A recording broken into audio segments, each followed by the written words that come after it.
आप सभी को नमस्कार। कोऑर्डिनेट ज्योमेट्री के इस लेसन में आपका हार्दिक स्वागत है, जिसमें हम बात करेंगे लाइंस की। ठीक है, लाइंस का मतलब क्या होता है? रेखा। तो कोऑर्डिनेट ज्योमेट्री में लाइंस को कैसे रिप्रेजेंट करते हैं, लाइंस की इक्वेशन क्या होती हैं, वो सब थोड़ा सा बेहतर समझेंगे। अगर आपको थोड़ा सा अलजेब्रा का डिस्कशन ध्यान है तो मैंने आपको ये ज़रूर बताया था कि जो लीनियर इक्वेशंस होती हैं ax plus B Y plus C equals to 0, ये लीनियर इक्वेशन अगर हम कोऑर्डिनेट में प्लॉट करते हैं तो यही लाइन होती है, राइट। तो अब कोऑर्डिनेट में हम बात करेंगे कि इनके वेरियस रिप्रेजेंटेशंस क्या क्या होते हैं। जैसे मुझे ध्यान है कि आपने शायद अगर 10th में कोऑर्डिनेट पढ़ी हो तो आपने पढ़ा हो कि एक लाइन की इक्वेशन होती है y is equal to M X plus C, जहाँ m होती है वही स्लोप, प्रवणता। आपने शायद ये भी ध्यान होगा कि लाइन की इक्वेशन ये भी होती थी y minus Y one is equal to M X minus X one, ये भी लाइन की इक्वेशन होती है। एक लाइन की इक्वेशन इस फॉर्मेट में भी लिखी जाती है x upon A plus Y upon B is equal to 1। एक लाइन की इक्वेशन ऐसी भी लिखी जाती है y minus Y one is equal to Y two minus Y one upon X two minus X one, Y two minus Y one upon X two minus X one into X minus X one. ठीक है, तो ये जो four formats मैंने अभी आपके सामने लिखे, राइट, लाइन की इक्वेशन के 4 फॉर्मेट्स आपके सामने लिखे हैं। आखिर इनका क्या मतलब है? क्या ये अलग अलग लाइंस को रिप्रेजेंट करते हैं या हम सेम लाइन को इन सारे फॉर्मेट्स में लिख सकते हैं, राइट। और ये क्या है फिर? ठीक है, तो इन सब के बारे में थोड़ा विस्तार में चर्चा की जाएगी। पहली बात तो ये है कि ये जो है ये जनरल इक्वेशन है। ठीक है, जनरल इक्वेशन है कि भाई A X plus B Y plus C is equal to 0 एक लाइन होती है। बेसिकली इस तरह का रिप्रेजेंटेशन हम यूज़ करते हैं अलजेब्रा में जब हम बात करते हैं लीनियर इक्वेशंस की। लेकिन जब हम कोऑर्डिनेट ज्योमेट्री की बात करते हैं तो वहाँ पर हमारा रिप्रेजेंटेशन बदल जाता है, और डिपेंडिंग ऑन द नीड्स कि हमें क्वेश्चन में क्या प्रोवाइडेड है उसके हिसाब से हम लाइन की इक्वेशंस को डिफरेंट फॉर्म में लिख सकते हैं। मतलब एक ही लाइन जो है, सेम लाइन, मैं इस लाइन की बात कर रहा हूँ, let's say the same line can be represented in all 4 formats. या मैं ऐसे कह लूँ कि सेम लाइन की इक्वेशन को हम 4 तरीकों से प्राप्त कर सकते हैं, डिपेंडिंग ऑन क्या इन्फॉर्मेशन दी है। लाइन एक ही मिलेगी, लाइन नहीं बदल जाएगी आपकी। तो 1 बाई 1 जरा इसको हम समझने की कोशिश करते हैं। अब आपसे मैं एक बात करूंगा कि लेट्स से कि किसी भी कोऑर्डिनेट प्लेन में मैंने आपको ये बता रखा है, बहुत अच्छे से समझा रखा है कि प्रवणता क्या होती है। आपको मैंने बताया है कि देखो ऐसा होता है कि अगर कोई लाइन मेरे पास ऐसी है जो सेंटर से पास हो रही है, तो उसकी जो ये थीटा है लेट्स से, तो यहाँ पर आपको पता है कि टैन थीटा को हम बोलते हैं m, टैन थीटा को हम बोलते हैं m। अब मैं आपसे एक छोटा सा सवाल करूंगा कि लाइन की इक्वेशन का मतलब क्या हुआ? What is the meaning of line equation? Line equation का मतलब ये होता है सिंपल कि जब आप कहते हो कि मेरे लाइन की equation let's say A X plus B Y plus C is equal to 0 है, तो आप कहते हो इसमें हर वो पॉइंट का कलेक्शन जो एक्स और वाई की वैल्यू रखने पे इस इक्वेशन को सेटिस्फाई करे वो इस लाइन पे है। इसका मतलब क्या है कि मैंने यहाँ कोई पॉइंट लिया, यहाँ कोई पॉइंट लिया, यहाँ कोई पॉइंट लिया, इवन यहाँ कोई पॉइंट लिया, यहाँ लिया, यहाँ लिया, यहाँ लिया, और चलता गया। हर एक पॉइंट जो इस लाइन पे आ रहा है उसका मतलब यह है कि वो लाइन, वो एक पॉइंट इसको सेटिस्फाई करता है। इसी शब्द को हम बोलते हैं लोकस भी। लोकस या हिंदी में इसको बोलते हैं बिंदु पथ। मैं हिंदी में बताऊंगा, आपको ज़्यादा बेहतर समझ में आएगा कि लोकस और बिंदु पथ क्या है। आप ऐसे कह सकते हो कि ऐसे एक्स और वाई की वैल्यूज़, एक्स और वाई का मतलब कोऑर्डिनेट्स, ऐसे पॉइंट जिनके कोऑर्डिनेट एक्स और वाई हो जो इस इक्वेशन को सेटिस्फाई करते हैं, अगर हम उन पॉइंट को प्लॉट करें, सारे पॉइंट को, और उनको ज्वाइन करें, तो जो उसका लोकस मिलेगा वो एक स्ट्रेट लाइन होगा। ठीक है, that is what the other way to say it. अब मुझे वो पॉइंट कैसे मिलेंगे? देखो कैसे मिलेंगे। आप कहोगे कि इस पॉइंट को जरा थोड़ी देर के लिए मान लो X comma Y. X comma Y का मतलब कोई भी जनरल पॉइंट है, यहाँ एक्स और वाई कुछ भी हो सकता है। ठीक है, मतलब मैं ये मान रहा हूँ कि एक्स कॉमा वाई पॉइंट एक ऐसा पॉइंट है जो इस लाइन पे है, जिसकी मुझे इक्वेशन निकालनी है। तो आप कहोगे ये तो फिर बड़ा सिंपल है सर, कि ये तो ओरिजिन है जिसको आपने बोला ओ, जो कि जिसका कोऑर्डिनेट है 0,0। फिर आप कहोगे ये लेंथ, तो आप कहोगे कि x है। आप कहोगे ये वाली लेंथ तो भाई y है। तो क्या आप ये कहोगे कि tan थीटा जिसका मान आप बोलते हो m है, वो मेरा y अपॉन एक्स के बराबर है? ठीक है, तो क्या मैं कह सकता हूँ कि अगर मेरी लाइन जो ओरिजिन से पास हो रही है उसकी इक्वेशन बनेगी y is equal to M X? Yes. तो ये आपकी, मैंने बोला कि कोई भी लाइन अगर ओरिजिन से पास हो रही है तो उस लाइन की इक्वेशन क्या होती है? y is equal to M X type का। और इसको आप ऐसे सोच सकते हो कि इसका कई फ़ायदा भी होगा। मैं आपको बताता हूँ फ़ायदा क्या होगा। जैसे मैंने आपके सामने कोई लाइन की इक्वेशन लेट से लिखी, और वो लिखी मैंने कि y minus root 3x is equal to 0, और मैं आपसे लेट से पूछ बैठा कि बताओ यहाँ पर tan थीटा की वैल्यू, थीटा का वैल्यू क्या है, ये थीटा क्या है, तो आप तुरंत ही कहेगा कि भाई ओरिजिन से पास होने वाली लाइन है, इसको y = mx से अगर कंपेयर करेंगे तो m की वैल्यू यहाँ से क्या आ जाएगी, √3। इसको राइट साइड में लेके जाओगे तो m की वैल्यू √3 आ जाएगी। m अगर √3 है तो tan थीटा √3 है, तो थीटा कितना है आपका 60 डिग्री। tan 60 क्या होता है आपका, √3 होता है, निकल गया। ठीक है, तो कंपैरिजन करेंगे जो इक्वेशन जैसे y = mx से इसका कंपैरिजन करेंगे हम। और ये भी देखना ध्यान से कि इसको अगर हमें पता करना है कि ओरिजिन से पास हो रही है या नहीं, आपको कुछ नहीं करना है, x को 0 और y को 0 रख दो। x 0 y 0 अगर हुआ तो ये ओरिजिन से पास कर रहा है, क्योंकि इक्वेशन सेटिस्फाई हो रहा है। जो भी पॉइंट रखने पे हमारी लाइन की इक्वेशन सेटिस्फाई होती है वो पॉइंट उस लाइन पे होता है। तो जैसे यहाँ पर हम कंपेयर करके निकाल सकते हैं। ठीक है, अब देखिए एक चीज़ मैं आपको और लिख के बताता हूँ इंटरेस्टिंग। जैसे मैंने कहा कि मेरे पास एक लाइन की इक्वेशन है लेट से, और उस लाइन की इक्वेशन मैंने कैसे लिखी है, मैंने ऐसे लिखा है ax + by + k² - 16 का रूट इक्वल टू 0 जो है, और मैं बोलता हूँ कि ये मेरे पास एक लाइन है और ये पास करती है ओरिजिन से। ये अगर पास करती है ओरिजिन से तो मैं ये जानना चाहता हूँ कि वैल्यू k की क्या है कि ओरिजिन से पास करे। तो आप कहोगे अगर ये मेरी लाइन ओरिजिन से पास करती है तो इसमें कोई भी टर्म कांस्टेंट नहीं होना चाहिए, x और y के अलावा कोई टर्म इसमें दिखना नहीं चाहिए, क्योंकि हमारी लाइन में 0,0 रखने पर ये सेटिस्फाई होना चाहिए। तो मैंने कहा a × 0 + b × 0 + √k² - 16, ये 0 होना चाहिए, तो आपका ये 0 होना चाहिए, k² - 16। और अगर k² - 16 0 है तो k की वैल्यू क्या हो गई आपकी, +-4, यानी k की वैल्यू +-4 होगी तभी ये ओरिजिन से पास करेगा। आप इसको ऐसे भी कंपेयर कर सकते थे कि y = जो मेरा mx होता है ओरिजिन से पास होने वाली लाइन का इक्वेशन, उसको हम ऐसे भी लिख सकते हैं कि y - mx = 0। x और y के अलावा कोई टर्म नहीं होना चाहिए भाई, तो ये टर्म क्या होगा, 0। k की वैल्यू कितनी होगी, +-4। तो आपको एक फॉर्म मिल गया लाइन की इक्वेशन का कि लाइन अगर ओरिजिन से पास हो रही है तो ये लाइन की इक्वेशन होगी। अब आपके दिमाग में देखो दूसरी चीज़ भी आएगी। वो दूसरी चीज़ क्या है कि कोई ज़रूरी थोड़ी ना कि लाइन ओरिजिन से ही पास हो, लाइन हो सकता है ओरिजिन से पास ना हो। तो देखो एक लाइन की इक्वेशन इस फॉर्मेट में भी हम लिख सकते हैं, और वो ऐसे है कि लेट से मेरे पास एक लाइन की इक्वेशन ऐसी है जिसका स्लोप, मतलब ये एक्स एक्सिस से एंगल थीटा ही बना रही है, स्लोप मेरा क्या है, tan theta = m, tan theta = m।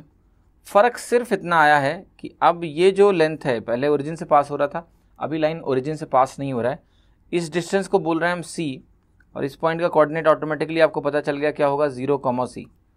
क्योंकि y एक्सिस पे एक चीज़ हमेशा ध्यान रखना, आप कभी भी कोई लाइन है या कोई पॉइंट अगर x एक्सिस पे है तो उसका जो भी कोऑर्डिनेट होगा वो कुछ इसी टाइप का होगा, a,0 या कह लो -b,0।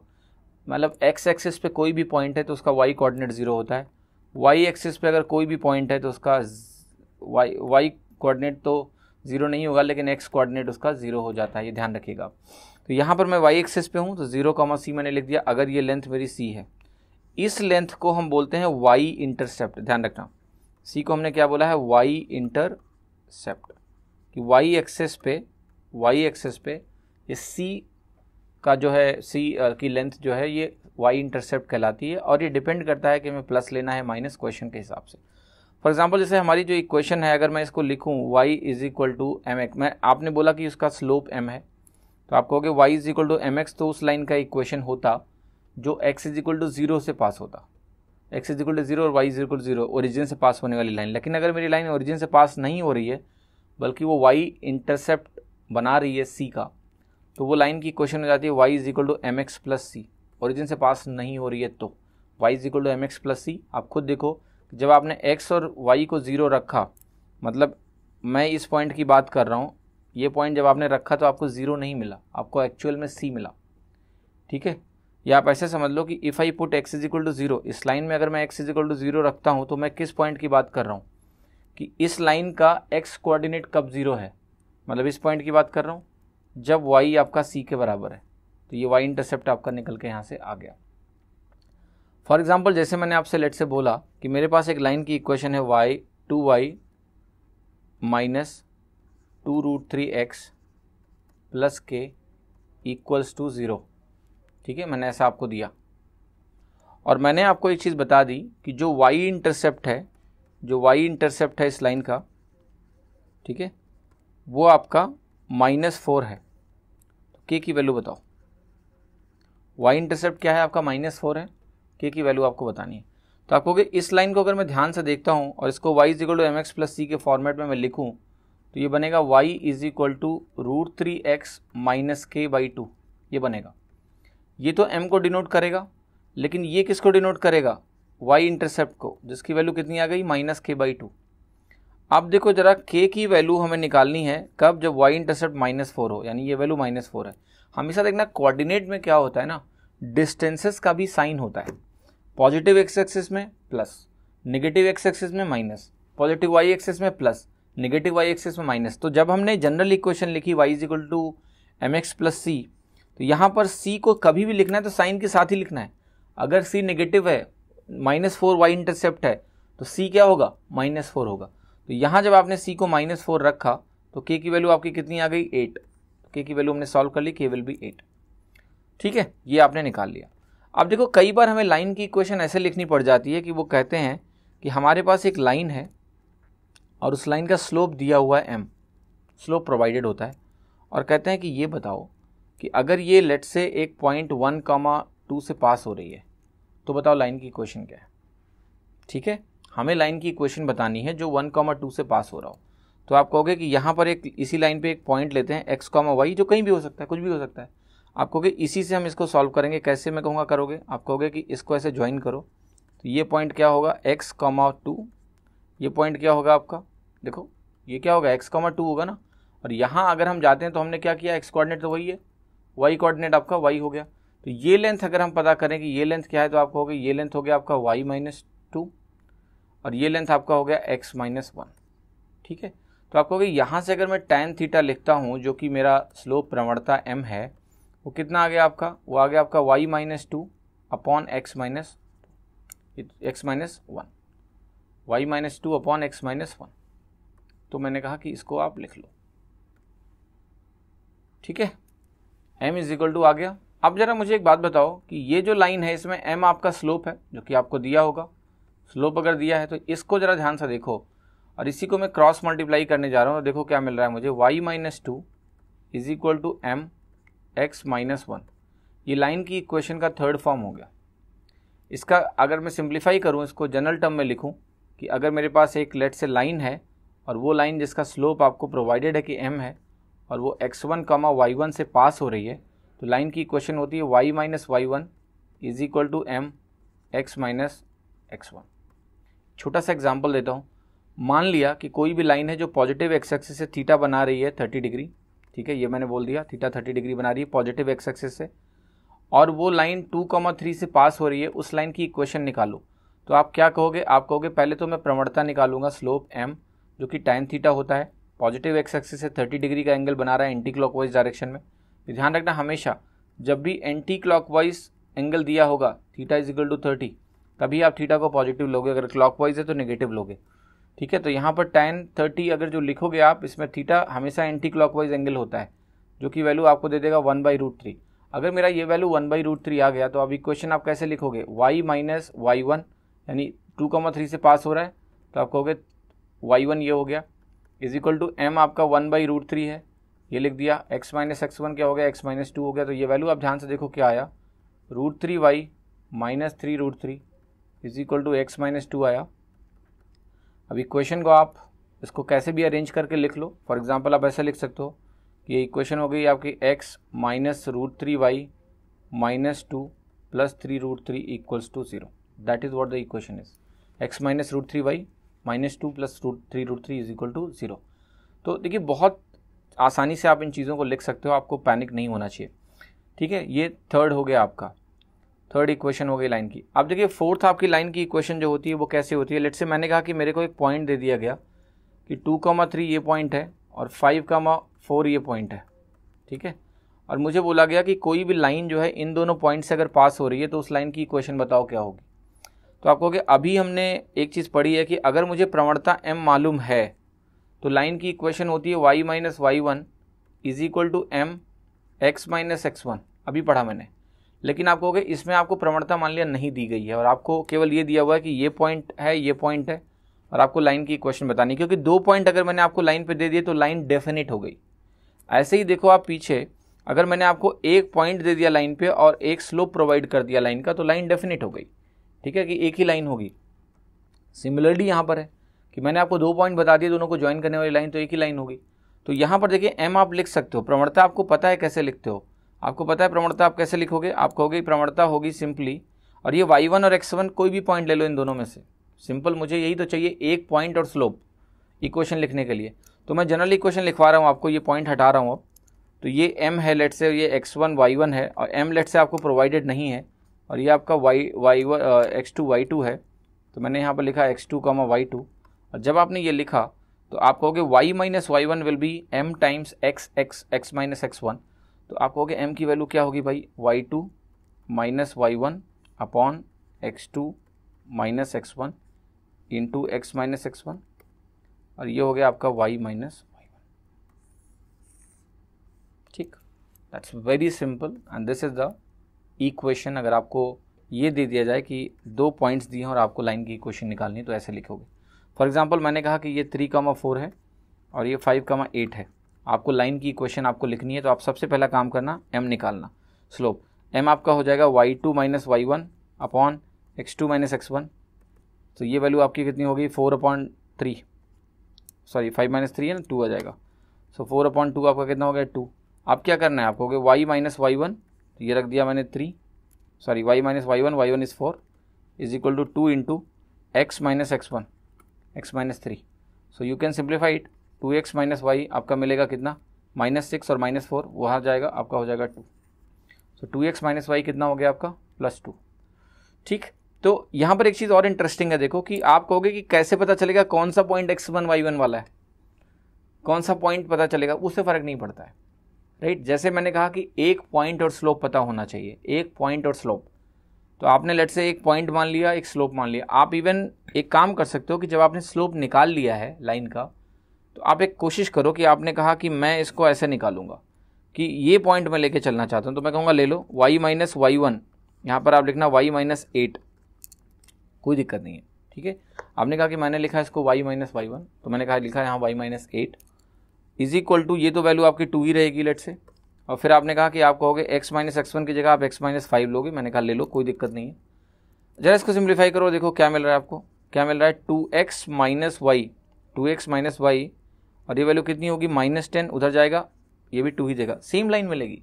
क्यों सेम लाइन मिली, अरे भाई जब आपने स्लोप निकाल लिया है तो दोनों पॉइंट जो है लाइन पे लाई कर रहे हैं, तो चाहे आप x1 y1 इसको मान लो, इसको मान लो, फर्क नहीं पड़ता है, it will give you the line equation, आपको लाइन इक्वेशन मिलेगी, not a problem at all, ठीक है। तो उम्मीद करता हूँ आपको ये क्लैरिटी मिली होगी।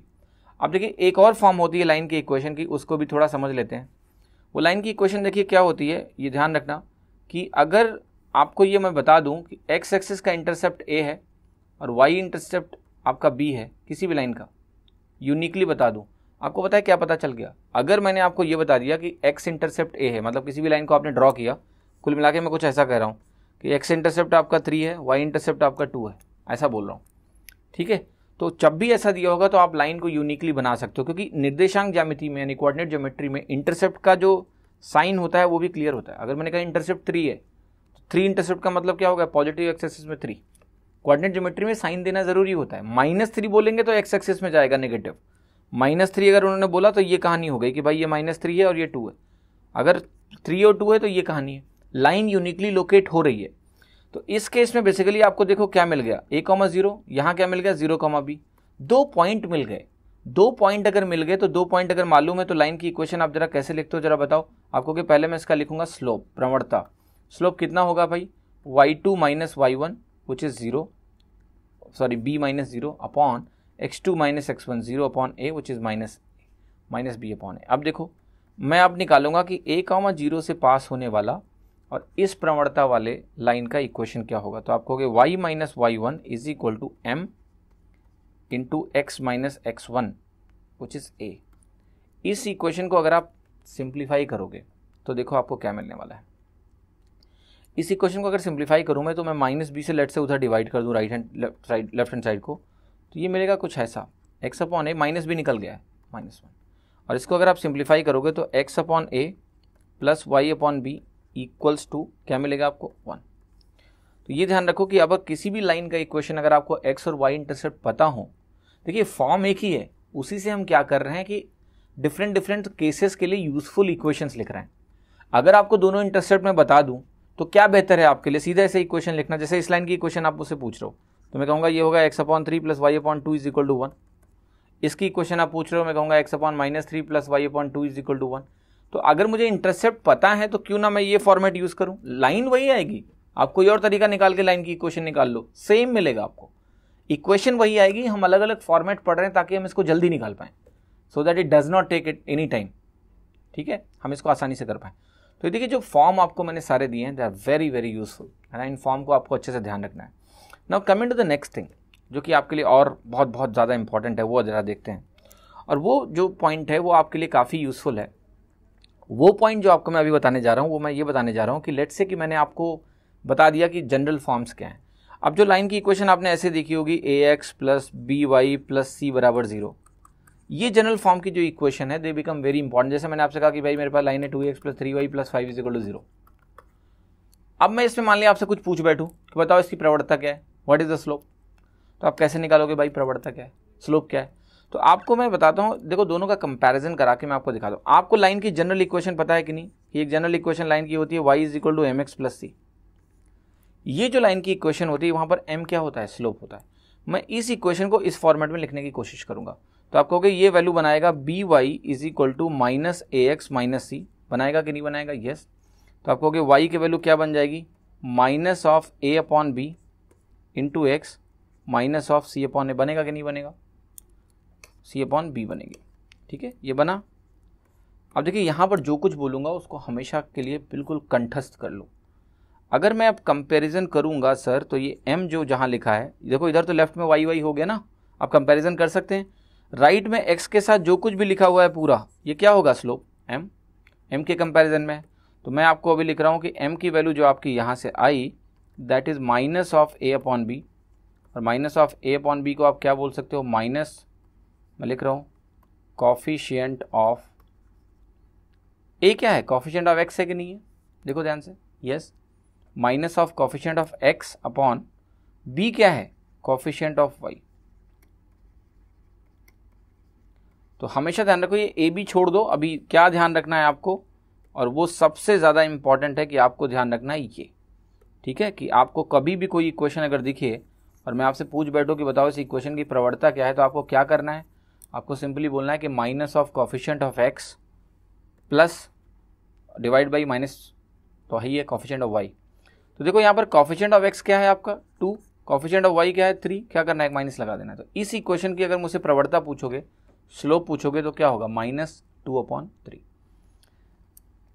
साथ ही साथ मैं अगर आपसे इसी फॉर्मेट में एक इक्वेशन दूं और मैं आपसे पूछूं कि भाई मुझे बता दो कि इसका y इंटरसेप्ट कितना है, y इंटरसेप्ट कितना है, तो देखो y इंटरसेप्ट कहाँ से आएगा, आप कहोगे यहाँ y इंटरसेप्ट c है, यहाँ y इंटरसेप्ट क्या है, -c/b है। ठीक है, तो मैं क्या करूँगा, c आप कंफ्यूज ना हो जाओ, मैं सीधे ऐसे लिखूँगा कि अगर मैं आपसे पूछूं कि भाई किसी भी इक्वेशन में y इंटरसेप्ट क्या है, तो y इंटरसेप्ट होगा माइनस ऑफ, देखो ध्यान से, y इंटरसेप्ट क्या है, -c/b। तो ये कहाँ से हमने इक्वेशन लाई है, बेसिकली ये c ये वाला है। ठीक है, तो इस फॉर्मेट में अगर आपका इक्वेशन लिखा है तो आप कहोगे minus of constant term upon coefficient of y, coefficient of, ठीक है, ये आपका बनेगा जो कि आपका है y intercept, minus of constant term upon coefficient of y। ठीक है, अब जैसे ये आपके सामने इक्वेशन आई, आपसे मैंने बोला कि बताओ इस इक्वेशन में y इंटरसेप्ट क्या है, तो कोई फॉर्म बदलने की जरूरत नहीं है, आपको होगा सिंपली -5/2। और भी तरीके हैं, y इंटरसेप्ट अगर आपको निकालना है तो x की वैल्यू 0 करनी है, x की वैल्यू 0 रखने पे क्या आएगा, y इंटरसेप्ट, कि लाइन x एक्सिस को कहाँ कट कर रही है, कि y एक्सिस को। देखो जब भी y इंटरसेप्ट मुझे निकालना है तो मुझे निकालना है कि भाई लाइन y एक्सिस को कहाँ कट कर रही है। तो मैं क्या करूँगा, x को 0 रखूँगा, x को 0 रखूँगा तो मुझे मिल जाएगा वो पॉइंट जहाँ पर y इंटरसेप्ट हो रहा है। तो आप x को 0 रखो, y की वैल्यू कितनी आ गई आपकी, आप रखो ना x को 0, y की वैल्यू आ गई -5/3। ठीक है, आ गई कि नहीं, -5/3, सॉरी यहाँ पर भी -5/3 होना चाहिए, मैंने x लिख दिया था। -5/3 होना चाहिए, y कोफिशिएंट है ना, सॉरी ये हो गया। अगर आपको कभी भी मान लिया ये निकालना हो कि x पे इंटरसेप्ट क्या है, तो x पे इंटरसेप्ट निकालना है तो क्या करोगे, y 0 रख दो, y 0 रखोगे तो आपको -5/2 मिलेगा, वो x इंटरसेप्ट हो गया। तो if you just understand the basic forms, ठीक है, आपको कभी कोई तकलीफ नहीं है कि आप आसानी से इसको लिख पाएंगे। तो ये एक कंपैरिजन है जो आपके लिए इंपॉर्टेंट हो जाता है। और पॉइंट देखते हैं। देखो आपको एक चीज़ बताई मैंने कि किसी भी लाइन के स्लोप को आप यूनिकली डिटरमाइन कर लेते हो, ठीक है, कि एक्स एक्सिस से एंगल क्या है। अब मैंने आपसे एक छोटा सवाल पूछा, मैंने कहा एक लाइन है जिसका स्लोप है लेट्स से √3, स्लोप अगर √3 तो आपको हो गया tan थीटा √3 हो गया। अगर tan थीटा √3 हो गया, पॉजिटिव है, first quadrant third quadrant, theta की वैल्यू कितनी हो गई आपकी, आपने कहा 60 डिग्री हो गई, यानी ये लाइन एक्स एक्सिस से 60 डिग्री का एंगल बना रही है। अब जरा खुद सोचो आप कि एक्स एक्सिस से 60 डिग्री बनाने वाली कितनी लाइन्स हो सकती हैं। एक लाइन मैंने ड्रॉ करी, लेट से एक लाइन मैंने ड्रॉ करी, ओरिजिन से पास होने वाली ये लाइन है जो एक्स एक्सिस से 60 डिग्री बना रही है। कितनी ऐसी लाइन्स पॉसिबल हैं? आप कहोगे कि भाई बहुत सारी लाइन्स पॉसिबल हैं, इसके पैरेलल जो भी लाइन खींचोगे वो लाइन एक्स एक्सिस से कितना एंगल बनाएगा, 60 डिग्री। ये लाइन क्या होगा, सारे एंगल 60 डिग्री हो जाएंगे। करस्पॉन्डिंग एंगल्स बनेंगे ना, तो पैरेलल लाइन्स में करस्पॉन्डिंग एंगल्स बनेंगे ना, they all will be equal. यानी अगर आपने मुझे सिर्फ स्लोप बता दिया तो भाई बहुत सारी लाइन्स पॉसिबल है। एक ही केवल स्लोप बताओगे तो कैसे लाइन को फिक्स करूंगा मैं। तो अब आपको देखिए ये अंडरस्टैंड करना है कि कई बार क्वेश्चंस में क्या होगा, वो आपको स्लोप बताएंगे। जैसे मैंने आपको बोला कि कोई लाइन है उसका स्लोप है √3, आपको पता है लाइन की इक्वेशन क्या लिखोगे आप कहोगे लाइन की इक्वेशन होगी √3x, क्योंकि m पता है, स्लोप पता है, तो y = mx + c लगा रहा हूँ, √3x + c। अब यहाँ पर c एक वेरिएबल है, c है y इंटरसेप्ट। जैसे जैसे y इंटरसेप्ट आप चेंज करते रहोगे नई नई लाइन्स मिलती रहेंगी। अगर क्वेश्चन में आपको हो सकता है बता दे कि y इंटरसेप्ट 3 है, अगर y इंटरसेप्ट 3 है तो ये लाइन फिक्स हो जाएगी। ये लाइन हो गई y = √3x + 3। Otherwise √3x + c there will be infinite lines. यहीं से देखिए मैं एक कॉन्सेप्ट निकाल रहा हूं आपके लिए कि अगर मैं आपसे पैरेलल लाइन्स की बात करूं तो आपको पता है पैरेलल लाइन्स में क्या होगा, स्लोप बराबर होगा। जैसे मैंने कहा कि अगर स्लोप्स बराबर हैं, सेम स्लोप में बहुत सारी इनफाइनाइट लाइन्स पॉसिबल हैं। वाइस वर्सा अगर मैं बोलूं कि मेरे पास पैरेलल लाइन्स हैं तो क्या होगा, स्लोप बराबर होगा कि नहीं होगा, yes, slope will be equal. तो आप कहोगे अगर मेरे पास एक लाइन है लेट से ax + by + c करके एक लाइन आपने बताई = 0, एक लाइन आपने ये दी और आपने कहा कि मेरे को दूसरी लाइन चाहिए जो इसके पैरेलल हो, तो इसके पैरेलल जो लाइन होगी उसकी इक्वेशन क्या होगी, आप कहोगे स्लोप सेम होना चाहिए। अगर स्लोप सेम रखना है मुझे तो जो लाइन का फॉर्मेट होगा वो यही होगा, ax + by + k = 0 होगा कि नहीं होगा। बस कांस्टेंट टर्म चेंज करना है हमको। पैरेलल लाइन लिखवा रहे हो ना आप, ये लाइन आपने दी तो आपने कहा इस लाइन का इक्वेशन है ax + by + c = 0, ये आपने बोला। मुझे इसके लाइन एक पैरेलल लेनी है तो मैं स्लोप को क्या रखूंगा, सेम। यहाँ स्लोप है क्या आपका भाई, स्लोप आपका होगा - coefficient of x upon coefficient of y that is -a/b। तो इसका स्लोप अगर -a/b है तो मेरी लाइन का एक स्लोप भी -a/b होना चाहिए, तो फॉर्मेट ऐसे ही होना चाहिए। प्लस के कांस्टेंट टर्म डिफरेंस हो सकता है। अब मैं आपको ये बोल दूंगा क्वेश्चन में कि आपकी ये जो लाइन है, ये लाइन जो है आपका 1,2 से पास हो रही है, 1,2 से पास हो रही, तो आप कहोगे x को 1 और y को 2 रखने पे ये सेटिस्फाई होना चाहिए। मैं एग्जांपल देके दिखाता हूँ। मैंने कहा एक लाइन है लेट से 2x + 3y + 5 = 0। मैंने कहा एक दूसरी लाइन निकालो जो इसके पैरेलल हो और वो 1,3 से पास करती हो, तो आप कहोगे जो लाइन इसके पैरेलल होगी वो लाइन कैसे लिखोगे आप कहोगे वो भी कुछ ऐसी होगी 2x + 3y + k = 0। k बदल जाएगा, बस जो इंटरसेप्ट है चेंज हो रहा है ना, लाइन तो चेंज हो रही है, पैरेलल है बट डिफरेंट लाइन है। 1,3 से पास हो रहा है तो आप रखोगे 1,3 पे सेटिस्फाई करने के लिए, तो आप कहोगे 2 × 1 + 3 × 3 + k = 0। ये वैल्यू कितनी होगी, k की वैल्यू आपकी -11, k आपका कितना हो गया, -11। लाइन की इक्वेशन मिल गई ना, 2x + 3y - 11 = 0। ठीक है, समझ गए कि नहीं, आसानी से समझ में आना चाहिए। चलो आगे बढ़ते हैं। अब जरा एक बात बताओ मुझे, दूसरी बात करते हैं। अभी तो हमने पैरेलल लाइंस की बात करी, अब हम थोड़ा सा परपेंडिकुलर लाइन की बात करें कि भाई मुझे लेट से एक लाइन दिया हुआ है और मैं उसके परपेंडिकुलर एक लाइन है उसकी इक्वेशन निकालना चाहता हूँ। ठीक, आपसे पूछ रहा हूँ कि देखो मान लिया ये लाइन है और इस लाइन के परपेंडिकुलर एक लाइन का आपको इक्वेशन निकालना है, तो कैसे निकालोगे, that becomes very very interesting. अब देखिए मैं आपसे एक छोटा सवाल पूछूंगा कि लेट से मेरे पास एक लाइन है और जिसका स्लोप लेट से मैंने कहा कि ये स्लोप है θ1 और एक दूसरी लाइन है इसका स्लोप क्या है, θ2 है, पॉजिटिव से। तो आप कहोगे m1 जो स्लोप है वो है tan θ1 और जो दूसरी लाइन है m2 स्लोप जो है उसका वो है tan θ2। उन लाइंस के बीच का जो एंगल है, जरा उसको ध्यान से देखो क्या है। क्या उन लाइंस के बीच का जो ये एंगल है θ2 माइनस θ1 है? यस है कि नहीं है? यस। तो उन लाइंस के बीच का एंगल क्या है? θ2 माइनस θ1। अब अगर मैं आपसे बोलूं कि मेरी इच्छा हो रही है कि मैं निकालूं tan ऑफ θ2 माइनस θ1, तो आपको कि ये वैल्यू हो जाएगी tan θ2 माइनस tan θ1 अपॉन, होगा कि नहीं होगा, tan a माइनस b का फॉर्मूला लगा रहा हूँ, tan a minus tan b upon 1 plus tan a tan b होता है tan θ2 tan θ1। अब मैं रिप्लेस करूँगा m1 m2 से, तो ये बन गया आपका m2 minus m1 upon 1 plus m1 m2। बना है नहीं बना? Yes. So tan of θ2 minus θ1। अच्छा, यहाँ से दो चीज़ें निकली हैं, देखो ध्यान से। पहली चीज़ तो यहाँ से ये निकली है कि दो जो लाइंस हैं मेरी, उनके बीच का अगर मुझे कभी भी एंगल निकालना हो, ठीक है, θ2 माइनस θ1 भैया क्या है, जरा बताओ, ये एंगल है कि नहीं? ये दोनों लाइंस के बीच का एंगल है या नहीं है? यस। तो दो लाइंस के बीच का अगर आपको कभी भी एंगल निकालना हो तो आप दोनों के स्लोप को लेके ऐसे फॉर्मूले में रख दो, m2 minus m1 upon 1 plus m1 m2, तो आपको मिल जाएगा उनके बीच का एंगल क्या है। अब इस फॉर्मूले को जरा मैं यहाँ लेके फिर से वापस आ रहा हूँ ताकि आपको मैं थोड़ी सी एनालिसिस करवा पाऊँ। tan of θ2 minus θ1 is equal to क्या मिला आपको? m2 minus m1 upon 1 plus m1 m2। और कई बार देखिए हमारा इंटरेस्ट ये नहीं होता है कि ये एंगल पॉजिटिव आ रहा है नेगेटिव आ रहा है, हम केवल ये जानना चाहते हैं कि उनके बीच का एंगल क्या है। साइन से हमें कोई लेना देना नहीं है कि एंटी क्लॉकवाइज है या क्लॉकवाइज है। भाई एंगल का मैग्नीट्यूड तो बराबर होगा, चाहे आप उसको एंटी क्लॉकवाइज मेजर करो चाहे क्लॉकवाइज मेजर करो। तो यहाँ पर एक मॉडुलस का साइन भी लगा देते हैं कि just look at the magnitude not the sign, ठीक है, कि उनके बीच का जो डिफरेंस है, अगर मैं उनके बीच के एंगल को फाई बोलता हूँ तो tan फाई जो होता है वो मॉडुलस लगा देते हैं कि हमें साइन से मतलब नहीं है भैया, हमें बस ये बता दो कि उनके बीच का एंगल क्या है, तो ऐसे मॉडुलस लिखते हैं। अब जरा यहाँ से एक बात बताओ, यहीं से हम पैरेलल और परपेंडिकुलर की कंडीशन निकालते हैं। अगर दो लाइंस पैरेलल हैं, आपने कहा कि मेरे पास दो लाइंस हैं, वो दोनों लाइंस पैरेलल हैं, दो पैरेलल लाइंस के बीच का एंगल क्या होगा सर? दो पैरेलल लाइंस के बीच का एंगल क्या होगा? 0 होगा या नहीं होगा? दो पैरेलल लाइंस के बीच का एंगल क्या होगा? 0 होगा। कैसे? आप कहोगे कि जो जितना एंगल ये बनाएगी जितना एंगल ये बनाएगी, दोनों लाइंस उतना ही बराबर एंगल बनाएंगी। यहाँ से अगर आप मेजर करोगे एंटी क्लॉकवाइज, दोनों का एंगल बराबर होगा, तभी लाइंस पैरेलल होंगी ना, वरना कैसे पैरेलल होंगी?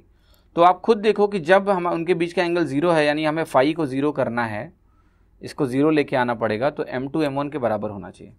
तो अगर दोनों के स्लोप्स बराबर हैं, यही बात मैं पहले आपको समझा चुका हूँ, तो लाइंस क्या होंगी? Lines will be parallel. If slopes are equal, lines are parallel, ठीक है। अब मुझे पता करना है कि मान लिया लाइंस परपेंडिकुलर कब होंगी। आपको पता है लाइंस परपेंडिकुलर होने का मतलब क्या हो गया कि लाइंस के बीच का एंगल कितना है? 90 डिग्री। अगर लाइंस के बीच में एंगल 90 डिग्री है तो ये फाई कितना हो गया? 90 हो गया कि नहीं? फाई 90 हो गया, तो मेरा एक सब सवाल है tan फाई अनडिफाइंड हो गया कि नहीं? tan 90 क्या होता है? डिफाइंड नहीं होता है, अनडिफाइंड होता है। tan 90 अगर अनडिफाइंड है तो मुझे क्या डिनोमिनेटर को 0 बनाना पड़ेगा? आप कहोगे यस, तभी अनडिफाइंड होगा।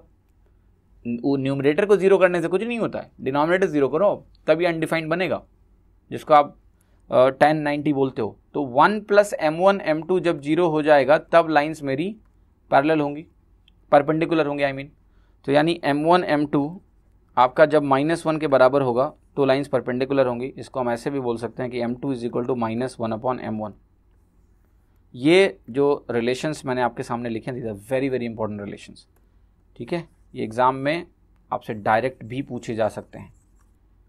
तो ये तीनों फॉर्मेट आपको क्विकली क्लियर होना चाहिए। 1 plus m1 m2 0, m1 m2 -1, m2 is equal to -1 upon m1। तो देखो इसका मतलब क्या हो गया कि अगर मेरे पास लेट से कोई लाइन है ax plus by plus c is equal to 0, और मुझे क्या करना है, मुझे निकालना है कि इसके एक परपेंडिकुलर जो भी लाइन्स होंगी उनकी इक्वेशन क्या हो सकती है। तो आप कहोगे यहाँ तो स्लोप मेरा है -a अपॉन b, अब मुझे स्लोप क्या चाहिए? -b अपॉन a कि b अपॉन a। भाई यहाँ स्लोप अगर -a अपॉन b है तो मुझे अगर परपेंडिकुलर लाइन निकालनी है तो उसका स्लोप m2 क्या होता है? -1 अपॉन दिस, यानी b अपॉन a स्लोप चाहिए। अगर मुझे b अपॉन a स्लोप चाहिए तो क्या आपको पता है लाइन की इक्वेशन ऐसी बनेगी bx माइनस ay। अगर bx माइनस ay होगा तभी तो आप कहोगे कॉफिशिएंट ऑफ x और कॉफिशिएंट ऑफ y का माइनस लोगे तो b अपॉन a मिलेगा। तो ये जो भी परपेंडिकुलर लाइन इसके होगी उसकी इक्वेशन क्या होगी? bx minus ay plus k is equal to 0। ये बहुत अच्छे से ध्यान रखना कि एक लाइन आपको दी हुई है, उसके परपेंडिकुलर अगर आपको सेट ऑफ लाइंस की इक्वेशन लिखनी है तो ये होगी डिपेंडिंग ऑन कि इस लाइन को अगर आप फिक्स करना चाहते हो तो कुछ और बताओगे, जैसे बताओगे किस पॉइंट से पास कर रहा है। फॉर एग्जाम्पल मैं आपको बताता हूँ, अच्छे से समझना। मैंने आपको एक लाइन दी, लेट से 2x + 3y + 4 = 0, और मैंने कहा कि इसके आप पैरेलल लाइन बताओ, पैरेलल लाइन बताओ और परपेंडिकुलर लाइन बताओ। ठीक, तो आप क्विकली लिखना कि यहाँ बनेगा 2x + 3y + k = 0। के चूँकि के के बारे में कुछ नहीं पता है, इनफाइनाइट लाइन की इक्वेशन मैंने लिख दी है जो इसके पैरेलल है। परपेंडिकुलर में जाओगे तो आपको होगा ये बनेगा 3x - 2y + k डैश = 0। के डैश की बहुत सारी वैल्यूज पॉसिबल है, तो हमने यहाँ इनफाइनाइट परपेंडिकुलर लाइंस की इक्वेशन लिख दी। अब मैंने लेट्स से कहा कि मुझे यही लाइंस चाहिए इस केस में कि ये पैरेलल लाइन या परपेंडिकुलर लाइन मुझे ऐसे निकालना है कि ये 1, 2 से पास होता हो। मतलब एक लाइन आपने दे दी और आप कह रहे हो कि 1, 2 से पास होने वाली लाइन, परपेंडिकुलर लाइन ऐसी बताओ जो 1, 2 से पास भी होती हो, राइट। मे बी आप ऐसे कहना चाह रहे हो कि ये एक लाइन है, अब इस लाइन के परपेंडिकुलर मुझे ऐसी लाइन बतानी है जो 1, 2 से पास होती हो, परपेंडिकुलर लाइन, और एक पैरेलल लाइन भी बतानी है जो 1, 2 से पास होती हो। ये दोनों लाइन निकालनी है। तो आप कहोगे इसमें 1, 2 रखने पे 0 आना चाहिए, तो आप कहोगे 2 × 1, आप लाइन को आप फिक्स कर रहे हो, 3 × 2 + k = 0। तो यहाँ से देखिए k की वैल्यू कितनी आ गई, यहाँ से k की वैल्यू आपकी आ गई 8, यानी -8। k -8 आ गया, k -8 आया, यहाँ उठा के रख दो, 2x + 3y - 8 = 0 बनेगा। यहाँ पर आप क्या करोगे, 1, 2 से अगर यही लाइन पास हो रही है तो आप कहोगे फिर से यहाँ भी रखने पे 0 आना चाहिए। अगर यहाँ भी रखने पे 0 आना चाहिए तो वैल्यू विल भी क्या, 3 × 1 - 2 × 2 + k डैश = 0। तो यहाँ से अगर मैं k डैश निकालता हूँ तो ये मिलेगा 1। तो यहाँ जो परपेंडिकुलर लाइन की इक्वेशन बनी वो बनी 3x - 2y + 1 = 0। That's the answer. सो कुछ भी मुश्किल नहीं है, बस आपको इसको सही से समझने की आवश्यकता है। ठीक है, 3x - 2y + 1 = 0। ये परपेंडिकुलर लाइन की इक्वेशन हुई जो 1, 2 से पास हो रही है, और ये पैरेलल लाइन की इक्वेशन हुई जो 1, 2 से पास हो रही है। तो अब आपको आइडिया लग गया, कोई भी लाइन अगर दी है तो भाई पैरेलल और परपेंडिकुलर लाइन की इक्वेशन में कैसे लिखूंगा, राइट। इस चीज़ के लिए जरूर रेडी रहना कि एग्जाम में देखिए ऐसे सवाल आ सकते हैं आपसे कि एक लाइन दे देगा ax + by + c = 0 और कहेगा कि बताओ सेट ऑफ लाइन्स की इक्वेशन जो इसके पैरेलल हैं। तो आप कहोगे वो होगा ax + by + c डैश = 0। ये कुछ भी कांस्टेंट हो सकता है अदर देन दिस, ठीक है। तो ये हो गया आपका। अगर परपेंडिकुलर लाइन बोलूंगा तो ये बनेगा bx - ay + k dash = 0। That's what you need to know, कि आप इसको क्विकली आसानी से लिख पाएँ, ठीक है। तो अभी मैंने क्या क्या बात करी है इस लेसन में, जो मैं आपको क्विकली ब्रीफली बताना चाहता हूँ ताकि आपको क्लियर रहे कि अभी हमने क्या क्या देखा है। हमने अभी यहाँ पर इस पॉइंट तक हमने क्या क्या देखा, हमने लाइंस के डिफरेंट फॉर्म्स देखे। उन डिफरेंट फॉर्म्स के बाद हमने ये देखा कि जो स्लोप होता है पैरेलल के केस में, जनरल इक्वेशन के टर्म में स्लोप क्या होता है, -a/b coefficient of x / coefficient of y, y intercept देखा हमने। फिर हमने देखा पैरेलल लाइन की इक्वेशंस कैसी होती हैं, परपेंडिकुलर लाइन की इक्वेशन क्या होती है, दो लाइंस के बीच का एंगल क्या होता है, और साथ ही साथ उससे जो हमने रिश्ते निकाले कि स्लोप्स बराबर हैं तो लाइंस पैरेलल हैं, स्लोप्स का प्रोडक्ट जब -1 है तो लाइंस परपेंडिकुलर है, and then how to write the perpendicular and parallel lines passing through a point, वो हमने कहीं ना कहीं देखा। अब एक और इम्पॉर्टेंट पॉइंट है जो आपको यहाँ पर देखना है। लेट से आपको एक लाइन मैंने दे दी, उस लाइन की इक्वेशन है ax + by + c = 0, और इस लाइन पे मैं ना परपेंडिकुलर डालना चाहता हूँ। लेट से किसी भी पर्टिकुलर पॉइंट से, वो पॉइंट है मेरा p, और उस p पॉइंट का जो कोऑर्डिनेट है वो लेट से h, k है। इस पॉइंट से लेट से मैं परपेंडिकुलर डालना चाहता हूँ, ठीक है। तो एक पॉइंट से एक लाइन पे कितने परपेंडिकुलर ड्रॉप हो सकते हैं, एक। भाई कोई भी अगर लाइन है लेट से, तो उस लाइन के परपेंडिकुलर तो बहुत सारी लाइंस हो सकती हैं, पर अगर आपने पॉइंट फिक्स कर रखा है ना कि यही वाला पॉइंट है, फिर तो एक ही डिस्टेंस होगी।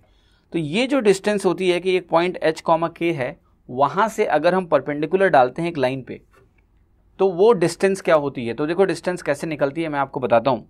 तरीके देखिए इसके क्या हैं, मैं पूरा तरीका आपको बताऊँगा, लेकिन मैं सॉल्व नहीं करूँगा, मैं आपको डायरेक्ट रिजल्ट बताऊँगा, लेकिन मैं तरीका बताऊँगा निकलेगा कैसे। आप मुझे एक बात बताओ कि इस लाइन का स्लोप क्या है। आप कहोगे इस लाइन का स्लोप है -a/b। अब ये डिस्टेंस अगर है तो क्या ये किसी लाइन का पार्ट है? यस। तो इसका स्लोप क्या होगा, अगर ये परपेंडिकुलर है तो इसका स्लोप होगा आपका b/a। आपको स्लोप पता चल गया b/a, और किस पॉइंट से पास हो रहा है वो भी पता चल गया। तो क्या इस लाइन की इक्वेशन आप लिख सकते हो? यस। स्लोप मालूम है, एक पॉइंट से पास हो रहा है ये पता है, तो लाइन की इक्वेशन लिख सकते हैं। अब आपको दो लाइन की इक्वेशन मिल गई, एक ये लाइन, एक ये लाइन। अगर दो लाइन की इक्वेशन मिल गई तो क्या उनका पॉइंट ऑफ इंटरसेक्शन निकाल सकते हैं? यस, दो लाइन की इक्वेशन पता है, उनका पॉइंट ऑफ इंटरसेक्शन निकल जाएगा। इस पॉइंट को क्यू बोल देता हूँ। तो क्यू पॉइंट के कोऑर्डिनेट निकाल सकते हो आप। क्यू पॉइंट के कोऑर्डिनेट अगर आपने निकाल लिए, लेट से वो आते हैं एच डैश और के डैश, और पी पॉइंट के कोऑर्डिनेट आपको पता ही है कि वो है एच कॉमा के, तो इनके बीच की दूरी निकल जाएगी कि नहीं? यस, डिस्टेंस फॉर्मूला से। सो देखिए, अब मैं आपको डायरेक्ट वैल्यू बता देता हूँ कि क्या आएगी अगर आप सॉल्व करते हो डिस्टेंस डी। तो this distance D will be A X one, sorry अगर इस पॉइंट को मैंने एच कॉमा के लिया तो A H plus B K plus C divided by square root of A square plus B square. ये आपको ध्यान रखना है। तो जो सिंप्लीफाइड फॉर्मेट है वो क्या कहता है कि कभी भी किसी पॉइंट से अगर आपको डिस्टेंस निकालनी हो, right, for from A line, so it is simply कि उस पॉइंट को उस लाइन में जाकर रख दो और डिनोमिनेटर में root of A square plus B square आता है, जो कि एक्स और वाई कोफिशिएंट्स के स्क्वायर्स का सम है। यूजुअली जो पॉपुलर टर्म है वो मैं बताता हूँ आपको, वो है एक्चुअली कि point P X one comma Y one coordinate रखेगा। ये पॉपुलर फॉर्मेट है एच कॉमा के की जगह, तो कोई दिक्कत नहीं है उससे, बाकी और कुछ भी नहीं बदलेगा। ये A X plus B Y plus C is equal to zero line की इक्वेशन है। तो ये जो डिस्टेंस डी होती है, D is equal to A X one plus B Y one plus C divided by root of A square plus B square. और अगर हम केवल डिस्टेंस में इंटरेस्टेड है तो मैं प्लस माइनस साइन से कोई लेना देना नहीं है, we will just look for the distance. अब देखो सिंपल सा कैसे निकाल सकते हो आप, जैसे मैंने आपसे कहा कि 3x plus 4y plus 8 equal to 0 एक लाइन की इक्वेशन है मान लिया, और इसमें हम परपेंडिकुलर ड्रॉप कर रहे हैं। किस पॉइंट से? लेट से मैं ड्रॉप कर रहा हूँ 1,2 से। 1,2 से परपेंडिकुलर डिस्टेंस निकालना है मुझे। तो क्या होगी वो डिस्टेंस डी? आप कहोगे वो डिस्टेंस हो गई simply 3 into 1 plus 4 into 2 plus 8 divided by square root of 3 square plus 4 square which is 5। तो ये हो गया आपका कितना? 8 8 16 and 3 19, so 19 divide by 5, that is the distance of point 1,2 from this line. Simple हो गई। तो ये तो हो गया कि एक जनरल पॉइंट से हमने डिस्टेंस निकाला। अब इसी में आप बताओ मुझे कि अगर आपको डिस्टेंस ओरिजिन से निकालना होता, व्हाट यू विल डू? आपने कहा कि ये पॉइंट है मेरा P X one comma Y one, लिख दिया मैंने X one comma Y one, और ये डिस्टेंस आपको निकालनी है। बट अभी X one comma Y one जब था तो लाइन की इक्वेशन अगर थी A X plus B Y plus C is equal to 0 ऐसी, और जब मैंने कहा कि आप निकालो डिस्टेंस तो आपने कहा कि ये है A X one plus B Y one plus C divided by square root of A square plus B square. ये कब आया? जब आपका डिस्टेंस ओरिजिन से निकालना नहीं है मुझे, but X one Y one से निकालना है। तो आपने कहा कि नहीं ओरिजिन से डिस्टेंस बता दो। तो ओरिजिन से डिस्टेंस अगर आपने बताया तो आपका X one comma Y one क्या हो जाएगा? X one comma Y one को आपको कुछ भी नहीं करना है, you need to put it 0,0। अगर मुझे ये 0,0 रखना है तो वैल्यू क्या हो जाएगी? C upon square root of A square plus B square, that is the distance D, that is the distance D which is C upon square root of A square plus B square. तो मैं आपको बताता हूँ कि let's say कि मैंने आपको एक लाइन की इक्वेशन दी A X plus B Y plus C बराबर 0, rather than I will call it 3x plus 4y plus 5 बराबर 0, और मैंने कहा इसकी डिस्टेंस निकाल लो 0,0 से। तो आपको क्या करना है? आपका इंटरेस्ट सिर्फ इसमें होना चाहिए कि डिस्टेंस हो जाएगी 5 upon square root of 3 square plus 4 square, जो कि इसेंशियली क्या दे देगा? 1, यानी ये दूरी कितनी हो गई? 1। सिंपल, ईजी, कुछ भी मुश्किल नहीं है, ठीक है। अब देखो कई बार ऐसा होता है जो थोड़े और इंटरेस्टिंग सवाल बनते हैं, मैं आपको बताता हूँ। वो इंटरेस्टिंग सवाल ऐसे बनेंगे आपको कि आपसे कहेगा कि भाई दो लाइन्स हमने दे दी ऐसे, ठीक है, ऐसे। मैं आपको लाइन की इक्वेशन भी बताऊंगा कि आपको समझ में आए। लेट्स से उन्होंने बोला है कि जो लाइन की इक्वेशन आपको दी गई है, राइट, ये लाइन की इक्वेशन कैसे है ये मैं आपको बताता हूँ। लाइन की इक्वेशन ऐसे है, लेट्स से कि उन्होंने कहा कि यह है √3x, ठीक है, minus Y plus 4 equal to 0, ये एक इक्वेशन है। दूसरी जो इक्वेशन है आपकी ये लाइन की, वो लाइन की इक्वेशन लेट्स से है √3x minus Y plus 8 equal to 0, ठीक है, क्लियर। मैंने क्या लिखा है लाइन की इक्वेशन देखना, √3x minus Y plus 8 equal to 0, और दूसरी वैल्यू जो मैंने आपके सामने लिखी है वो आप देख ही रहे हो कि क्या है। दोनों लाइन की इक्वेशन आपके सामने लिखी हुई है। अब मैंने आपसे ये बोला कि लेट्स से कि मुझे इन दोनों लाइंस के बीच की डिस्टेंस चाहिए, क्लियर और नॉट, मुझे इन दोनों लाइंस के बीच की दूरी चाहिए। तो इनके बीच की दूरी आप कहाँ से निकालोगे, कैसे निकालोगे? क्लियर। ये तो कैसे कैलकुलेट करोगे? तो देखिए इसका तरीका क्या है, आप ना क्या करोगे, ओरिजिन से आप इस लाइन पे परपेंडिकुलर डालोगे और आप ओरिजिन से ही इस लाइन पे भी परपेंडिकुलर डालोगे। तो एक डिस्टेंस मान लिया d1 है और एक डिस्टेंस मान लिया d2 है। तो ये जो d2 माइनस d1 है ये क्या होगा, इन दोनों के बीच की दूरी है या नहीं है? क्या इन दोनों लाइंस के बीच की दूरी है या नहीं है? आपने कहा यस, ये इन दोनों लाइंस के बीच की दूरी है। क्लियर? ये मैं बात कर रहा हूं दो पैरेलल लाइंस की। अगर आपके पास दो नॉन पैरेलल लाइंस हैं तो देखो क्या होगा कि नॉन पैरेलल लाइंस क्या होता है, कन्वर्ज हो जाती हैं, कहीं ना कहीं मिलती हैं। तो इनके बीच की डिस्टेंस की कभी हम बात ही नहीं करेंगे आपसे, राइट? क्योंकि इनके बीच की डिस्टेंस तो वेरी कर रही है। So we will never talk about distance between two non parallel lines. वो तो जीरो हो जाएगी, एक पॉइंट में मिल जाएंगे। या तो वो दोनों लाइन पे पॉइंट बता देंगे, अगर भाई पॉइंट बता दोगे तो फिर क्या बचा है, फिर तो निकाल ही देंगे डिस्टेंस फार्मूला से।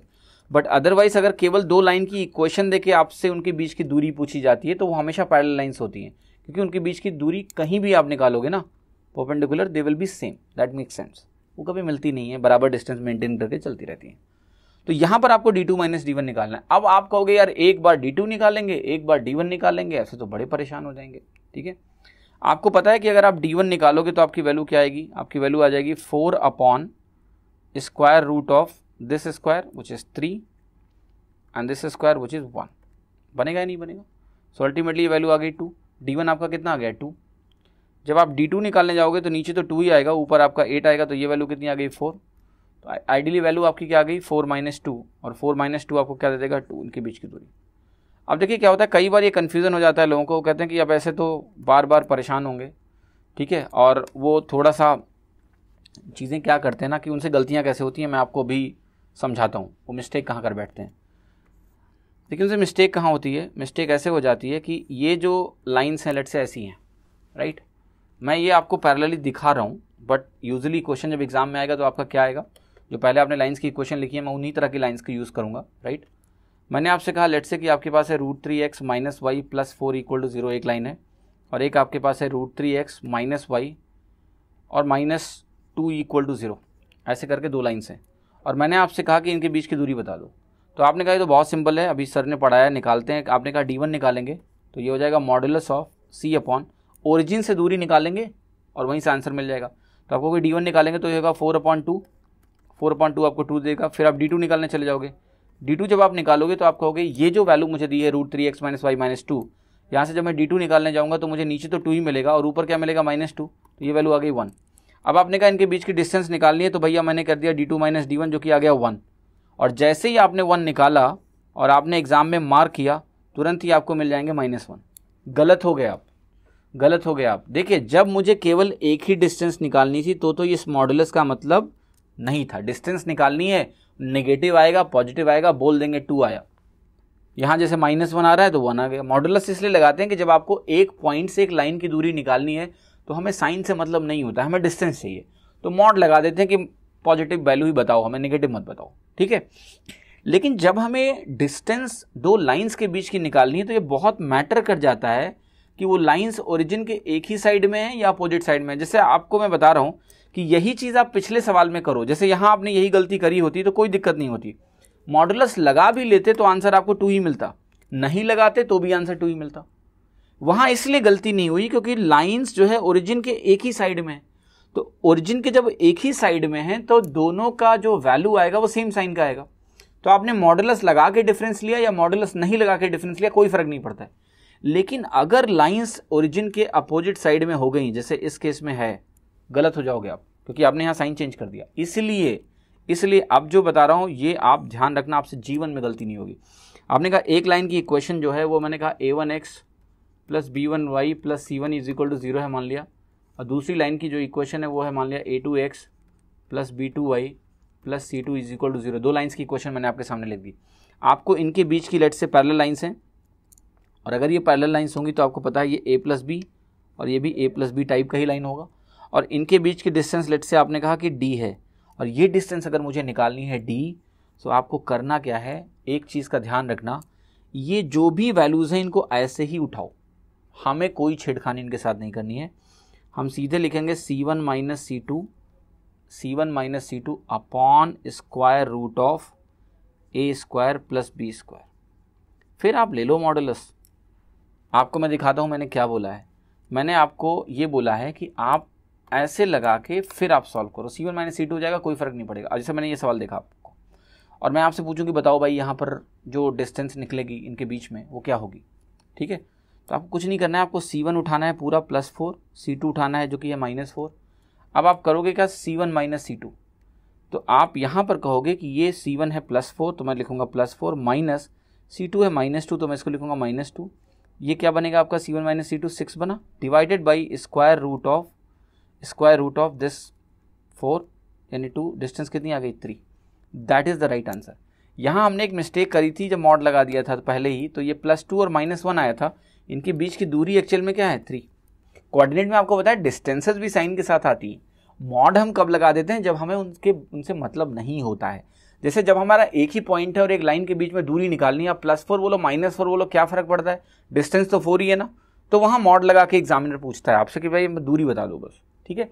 लेकिन यहाँ पर जब दो लाइंस के बीच की दूरी चाहिए, जब हम ओरिजिन के थ्रू जा रहे हैं, तो यस इट इज़ इंपॉर्टेंट कि क्या वो ओरिजिन के अलग अलग साइड में। देखो यहाँ जब +2 और -1 आया है, एक पॉजिटिव एक नेगेटिव, तो ये बता रहा है कि दोनों ओरिजिन के अलग अलग साइड हैं, एक साइड नहीं है।